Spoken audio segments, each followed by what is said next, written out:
Bismillahirrahmanirrahim. Assalamualaikum warahmatullahi wabarakatuh.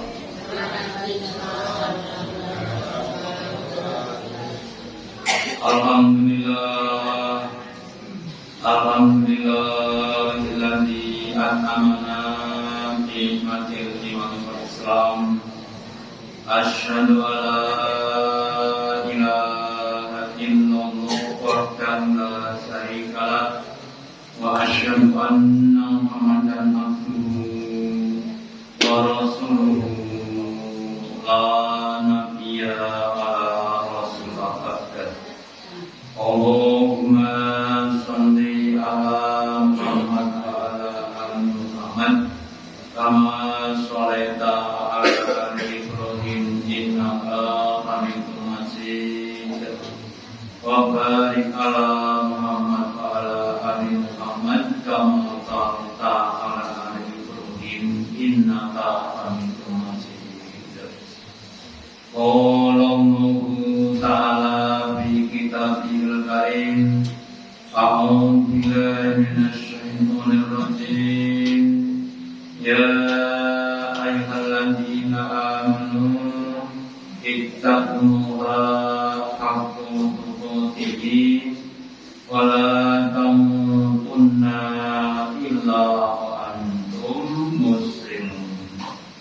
Bapak Ibu hadirin yang dirahmati Allah Ta'ala, yang pertama dan utama, marilah kita selalu meningkatkan, menambahi kesyukuran kita, keimanan dan ketakwaan kita kepada Allah Ta'ala dengan menjalankan perintah-perintahnya dan menjauhi larangan-larangannya. Bapak Ibu hadirin yang dirahmati Allah Ta'ala, kalau kita cermati dalam kehidupan di dunia, ada banyak hukum-hukum dengan berbagai macam konsekuensinya. Salah satunya adalah hukum sebab dan akibat. Orang Jawa berkata, "Wong nandur mesti mundur." Nandur itu adalah penyebab, mundur adalah akibat. Orang Arab berkata, "Manjaro yaksu." Sama artinya, barang siapa yang menanam maka dia akan mengetahui. Demikian juga kalau kita beli badan, orang Jawa mengatakan monorogo, monorupo. Semakin tinggi harganya maka akan semakin baik kualitasnya. Demikian juga dalam hal bercinta, ada akibatnya. Apa akibatnya cinta? Adalah pengorbanan. Semakin tinggi cintanya maka akan semakin besar pengorbanannya dan lain sebagainya. Tidak ada cinta tanpa pengorbanan. Dan juga kalau kita cermati juga dalam kehidupan kita, kita mempunyai cinta kepada beberapa hal. Entah kepada bapak ibu kita, kepada suami istri kita, kepada anak kita, bahkan kepada barang-barang yang kita miliki. Demi cintanya kepada bajunya, kamu mau untuk mencuci dan menyetrikanya. Demi cintanya kepada dirinya, maka dia mau bekerja memenuhi kebutuhan dan sebagainya. Demikian juga cinta kita kepada Allah akan semakin banyak pengorbanan-pengorbanannya. Kemudian dari berbagai macam tingkatan-tingkatan cinta, mulai dari cinta kepada makhluk sampai pada kecintaan kepada Tuhan atau Roh atau Kholik. Maka kecintaan yang paling tinggi, yang paling harus banyak kita persembahkan adalah cinta kita kepada Allah dan Rasulnya. Kenapa? Karena cinta kita kepada Allah bukan tidak pada hawa nafsu, tapi tidak pada hikmah dan fitrah kita sebagai manusia. Maka cinta kita kepada Allah harus lebih didahulukan dibanding dengan cinta-cinta yang lainnya. Cinta kepada Allah Ta'ala akan menimbulkan kecintaan kepada kita. Cinta kepada Rasul akan menimbulkan hidayah, bimbingan, petunjuk kepada kita. Maka orang-orang yang sudah merasakan nikmatnya cinta kepada Rasulnya, dia rela berkorban dengan apa yang dia punya. Maka dalam sebuah hadisnya Nabi bersabda, "Tala penangkun Nabi wajahkan hal-hal iman." 3 perkara barang siapa yang dia telah mendapatkannya, telah memilikinya, dia sudah mendapatkan lezatnya, manisnya iman. Yang pertama, ayakunullah sungguh bahwa Allah dan Rasulnya akan bailaihi lebih dicintai kepadanya mimma siwahuna dibanding dengan selain keduanya, dibanding bapak, ibunya, istri, anaknya, atau apa yang ada di dunia. Yang kedua, wajibal mar'ah, dan bahwasanya dia mencintai kepada orang lain, ibu ilallah, yang mereka tidak mencintainya kecuali karena Allah, bukan karena nikmat dunia, bukan karena harta, tapi karena Allah Ta'ala. Yang ketiga, wa ayyamudafil mukti, dan bahwasanya dia enggan, gak mau kembali kepada kekufuran, kekafiran. Kama ya prabu ayat dapat tidak sebagaimana enggan dia kalau dicampakkan ke dalam neraka. Bapak Ibu hadirin yang dirahmati, kenapa cinta kita kepada lebih tinggi dibandingkan yang lainnya?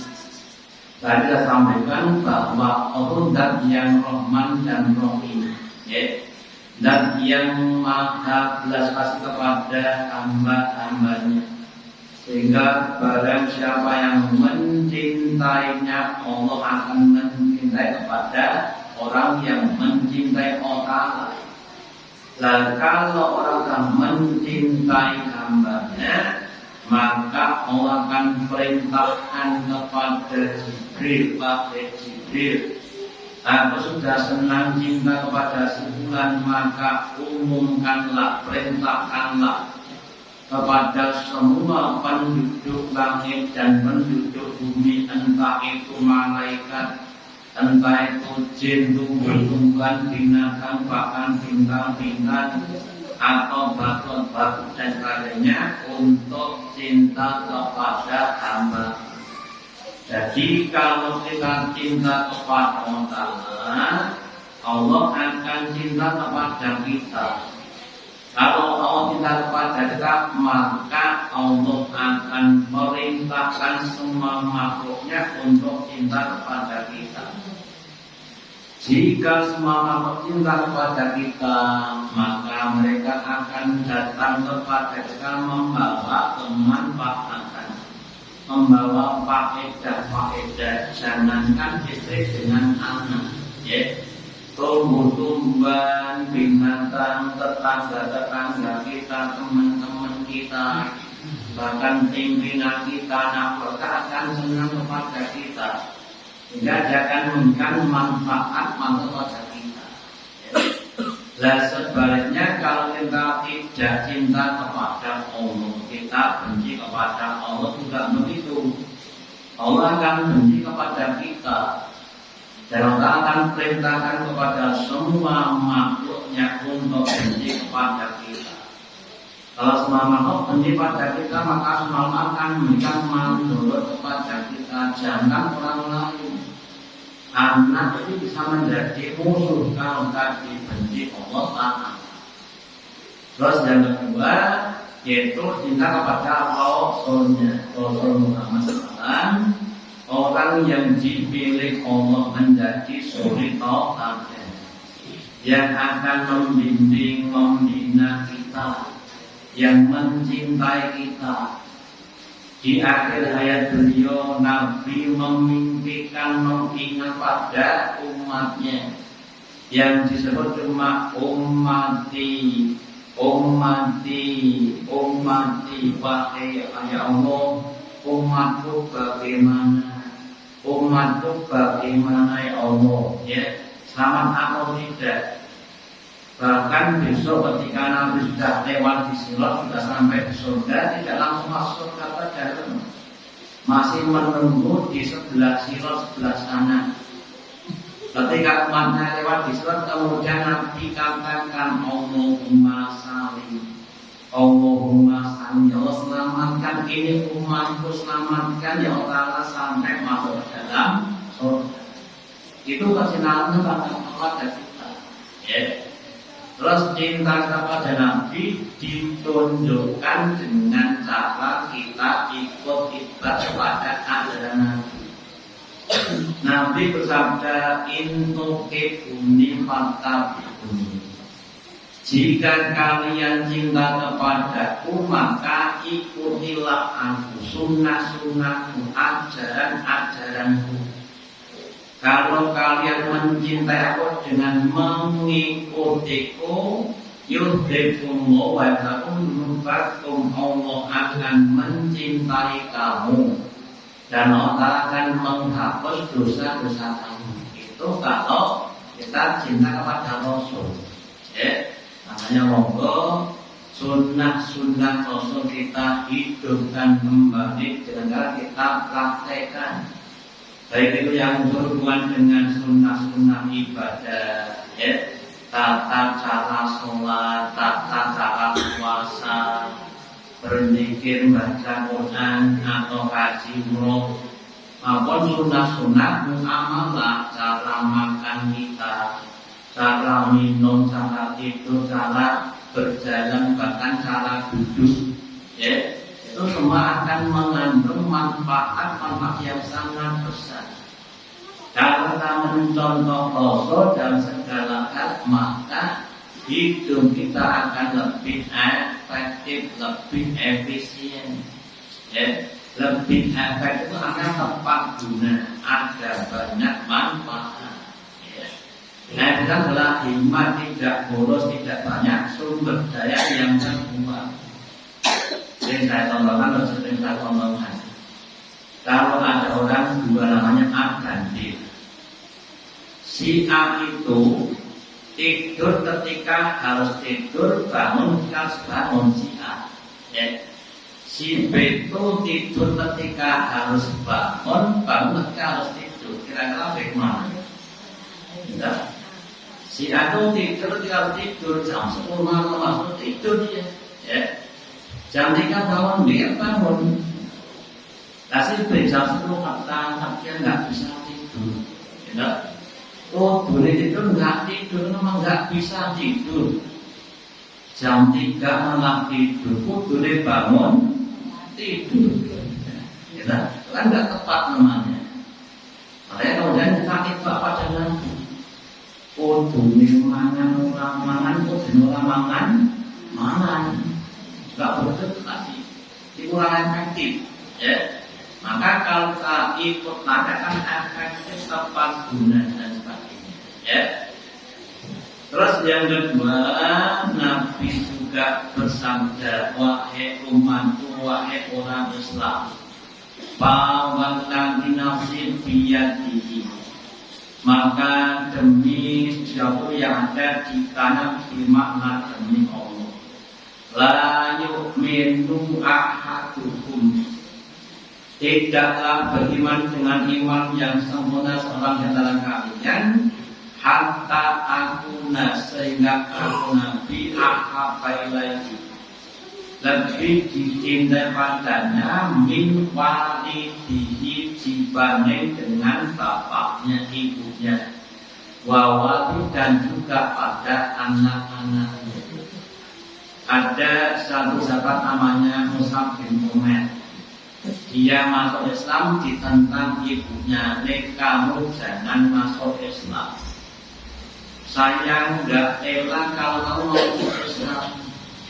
Tapi Tuhan nggak mau ikut pada ibunya, enggak, saya akan Islam biar selamat hidup saja. Enggak, kamu jangan Islam, tetap saya Islam. Sampai ibunya memberikan sanksi-sanksi. Kalau kamu ngeyel Islam, kamu nggak tak kasih uang, nggak kasih belanja, nggak kasih kehidupan, ya. Oh, Musa, itu silakan. Ya saya rela demi Islam saya. Demi cinta Islam, aku lebih milih Islam dibandingkan itu. Ya, itu contohnya. Atau kepada anaknya, ya, seperti contohnya pada Nabi Nuh dan sebagainya. Ya sebetulnya Nabi Nuh sayang pada anak namanya Sikan, anak yang nggak mau masuk Islam. Yang adalah Nabi, kenapa? Nabi jalannya sudah jelas masuk ke dalam surga. Sedangkan manusia itu masih labil, masih bisa salah, masih bisa benar, bisa pas, bisa menyimpang. Ya. Maka kalau kita mencintai Nabi, insya Allah akan jadi benar. Kalau mencintai Bapak belum tentu benar.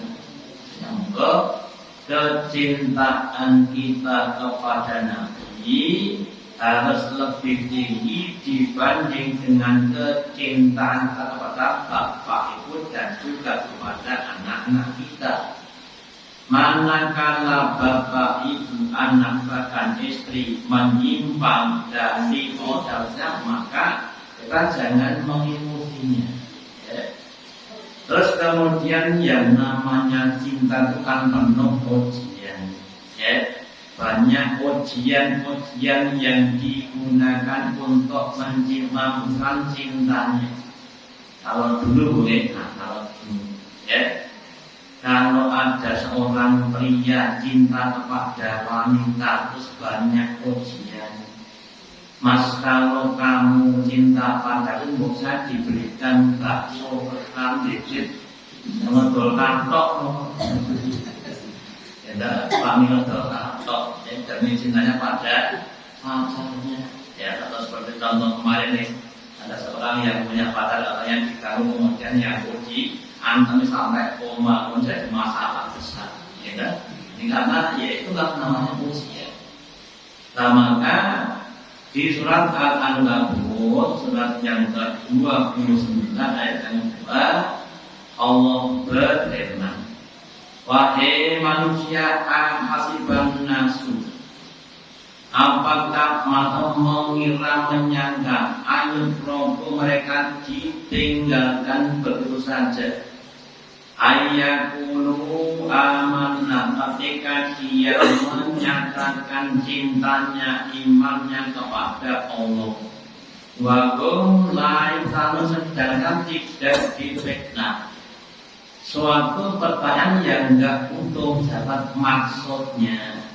Siapapun yang menyatakan iman, cinta kepada Allah akan diuji Allah dengan berbagai macam ujian-ujian, dengan perintah dan larangan. Nah, di dalam ujian ada dua kemungkinan bil imtihani yukromullah wa yu'anu.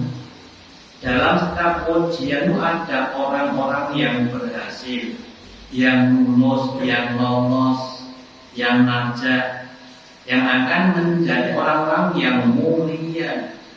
Tapi ada yang gagal, tidak lulus, yang akan menjadi orang-orang yang terhina. Semakin banyak ujian yang dia selesaikan dengan baik, akan semakin mulia di hadapan Allah Ta'ala. Dan sebaliknya, kalau semakin banyak yang gagal, maka semakin akan terhina. Yang pentingnya kita belajar supaya dalam menghadapi ujian kita akan berhasil. Contoh saja, menghadapi ujian kekayaan ada dua hal, syukur atau kufur. Ya. Contohnya dua orang, yaitu Pohon dan Sulaiman. Sulaiman itu dengan kekayaan, punya harta benda yang banyak, kerajaan yang besar, tapi dia sadar berhasil. Dia katakan hana min fadli rabbi liyabluwani akur am aku, semuanya ini harta saya. Puasa itu adalah dari fadilah, karunia, peparing, pemberian Rabbi Tuhanku Allah Ta'ala. Liyabluwani, untuk menguji kepadaku, askur am aku, apakah aku ini termasuk orang yang syukur atau orang yang kufur. Jadi dia sadar. Yang kedua, orang diberi harta yang banyak juga melimpah, tapi dia sombong. Oh, innamaku itu min ilmihi, sesungguhnya tiada lain hartaku yang banyak ini karena ilmuku, pintarku, pandaiku, karena keterampilanku. Dia enggak mengambil dari otak. Dia ada dua contoh orang, satu syukur, satu kufur nikmat. Ya. Nah, maaf saja kita mungkin susah seperti si Sulaiman, ya. Tapi kadang seperti orang juga, ya. Wah, sekarang misalnya maju dong, alhamdulillah ini paling otak seperti model Sulaiman, tidak. Wah, panennya banyak, siapa tanya saya kok. Tapi nomor model koro, gitu. Atau yang lainnya, jadi dengan kesedihan dikasih sakit, gitu. Ada yang sabar, lain tidak sabar. Jadi kita harus sadar setiap ada ujian. Harus kita pelajari belajar supaya kita berhasil. Dengar Anda ada ujian dan kalau kari-karinan kita ternyata yang lainnya kita Islam didik on empat kita ujian kebakilan kita, seberapa kakil kita. Saya boleh kadang sok-sok pengulasan saya dulu. Lah ya, sahabat Nabi Tuhan didik iso empat. Loh, kita didik oleh sama empat itu karena masih penyakit bakilnya masih banyak. Sahabat aku nggak punya uang, pagi kerja untuk empatnya kita itu kadang orang empat. Tidak masuk saya kadang itu. Tidak. Kemudian setiap orang kan difitnah, rangkang fitnah. Lah kalau orang memfitnah artinya dengan suatu ujian tadi dia jauh dari Allah. Bisa contohkan Sulaiman orang yang tidak dengan harta. Kenapa dia memberikan kepada Allah Ta'ala? Sedangkan Korun itu orang yang terfitnah dengan harta. Kenapa? Karena dengan adanya harta dia semakin jauh dari Allah Ta'ala. Dan kita semuanya dikasih anak, dikasih istri, dikasih motor baru, dikasih HP baru, tidak? Dengan HP baru semakin dekat kepada Allah, semakin jauh. Pas semakin jauh berarti itu namanya dekat dengan HP-nya. Gitu. Dan serta buka pada buka TikTok, atau yang lainnya. Ini kita kembali pada kita masing-masing. Terus kemudian macam-macam ujian. Kalau di sekolah ada ujian materi pelajaran, ya? Karena ada ujian sikap, ujian keterampilan.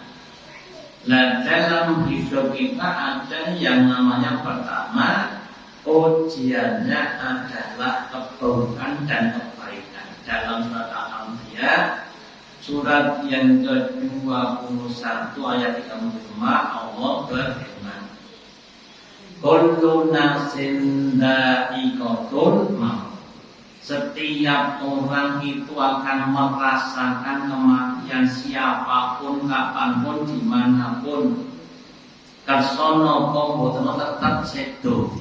Kalau pada titiwan, nggak mau sedo ya tetap sedo. Terus sebelum mati ada ujian wanawalakum misalnya oleh fitnah. Dan kami Allah akan menguji kamu maka bisa dengan keburukan, dengan sakit, dengan kemelaratan, dengan masalah-masalah, balik dan juga dengan kebaikan, dengan kenikmatan harta, dengan kesehatan, dengan hubungan yang positif dan sebagainya. Fitnah sebagai ujian ilaina turja'un dan kepada keadaan akan dikembalikan. Maka yang saya sampaikan nanti ada 4 golongan, ya. Akan ada 4 golongan. 1, ya. Golongan pertama itu orang yang diuji dengan kebaikan berhasil, diuji dengan keburukan juga berhasil. Itu golongan yang pertama. Golongan yang kedua diuji dengan kebaikan berhasil, tapi ketika diuji dengan keburukan dia tidak berhasil. Golongan yang ketiga diuji dengan kebaikan tidak berhasil, dan dengan keburukan justru malah berhasil. Lah yang paling parah nomor 4, diuji dengan keburukan tidak berhasil, dengan keburukan juga tidak berhasil, ya. Nah maka kita kalau bisa menjadi golongan yang pertama, diuji dengan kebaikan berhasil dengan kesyukuran kita, jadi dengan keburukan berhasil dengan kesabaran kita. Nah seandainya kita jadi masih jadi golongan yang kedua, ketika diberi ujian kesabaran, dia berhasil, ya, dikasih uang banyak infaknya, tapi ketika diuji keburukan, kemudian nggak berhasil, kemudian belajar supaya bisa sabar. Demikian sebaliknya, ketika kita diuji dengan keburukan, kemudian dia justru mendekat kepada Allah, tapi ketika diuji dengan kebaikan malah lupa juga ada. Karena kita pelajari. Ya, maka yang saya sampaikan sebagian ulama ada yang berpendapat tentang kebahagiaan. Ada 3 golongan tentang kebahagiaan. Yang pertama dan paling rendah, ya. Orang yang kebahagiaannya berada pada kenikmatannya. Entok dikata seneng guyan-guyu, omaya pek seneng guyan-guyu, apa bisa seperti itu. Yang kedua, kebahagiaan berada pada kesusahannya. Ayo bang, susah kok malah seneng ini loh.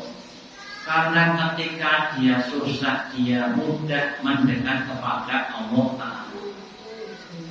Nek pas duitnya kakak, kinten-kinten tangi bumi gampang mboten nangis.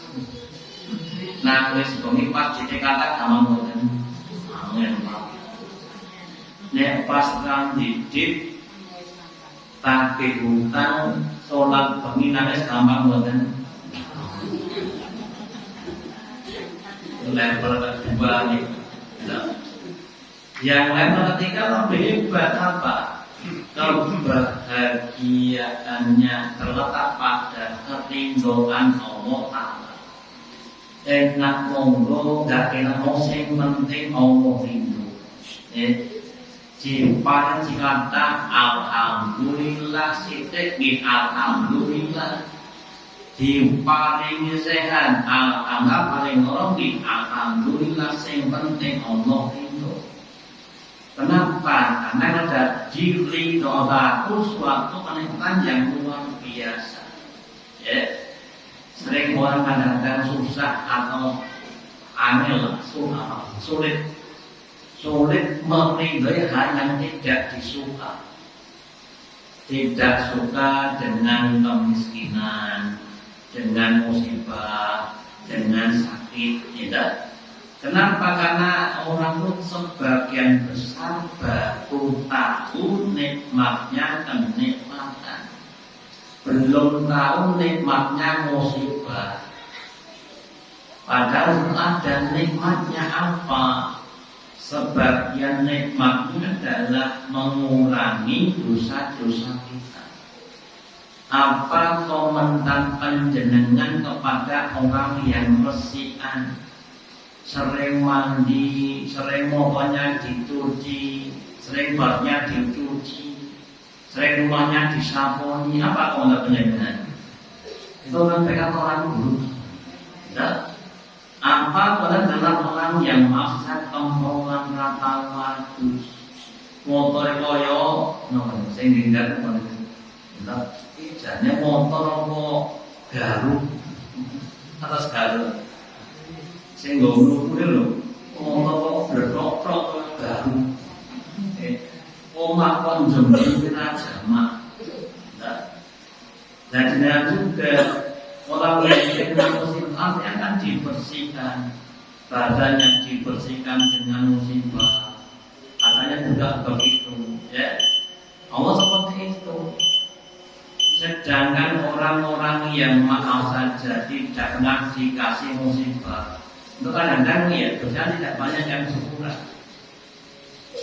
Yang kedua, orang itu akan bersungguh-sungguh menghadapi hal yang tidak enak. Panjenengan kalau seandainya begitu disuruh lari dari ke rumah, kalau yang diukur sing banter diri kayak dicinta diri akan semangat. Kenapa? Ada motivasi, ya.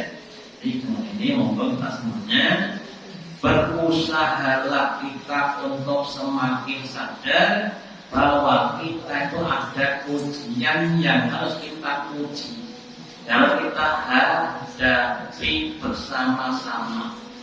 Dan ada dua kemungkinan, satu berhasil, satu gagal. Ya. Kalau kita berhasil akan timbul namanya harga diri naik, tambah. Kalau nggak berhasil akan kurang, akan turun. Ya. Nah, kalau kita semakin naik maka Allah akan semakin banyak menolong pada kita.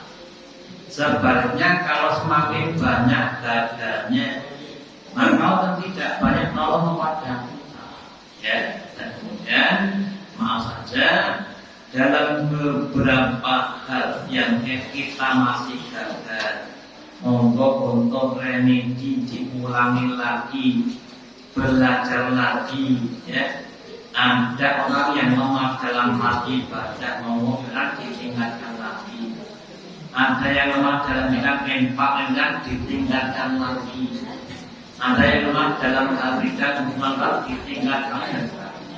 Nah, dengan kita semakin banyak belajar, Allah Ta'ala berikan ilmu dan kepahaman sehingga kita bisa mengatasi masalah kita dengan baik dan benar, dan sebagai Allah kita akan semakin derajat kita semakin tinggi di hadapan Allah Ta'ala. Demikian yang dapat saya sampaikan, semoga ada manfaatnya. Allahumma taqabbal minna innaka antas samiul alim wa tub alaina innaka antat tawwabur rahim. Subhanaka wa bihamdika asyhadu an la ilaha illa anta astaghfiruka wa atubu ilaik. Wassalamualaikum warahmatullahi wabarakatuh.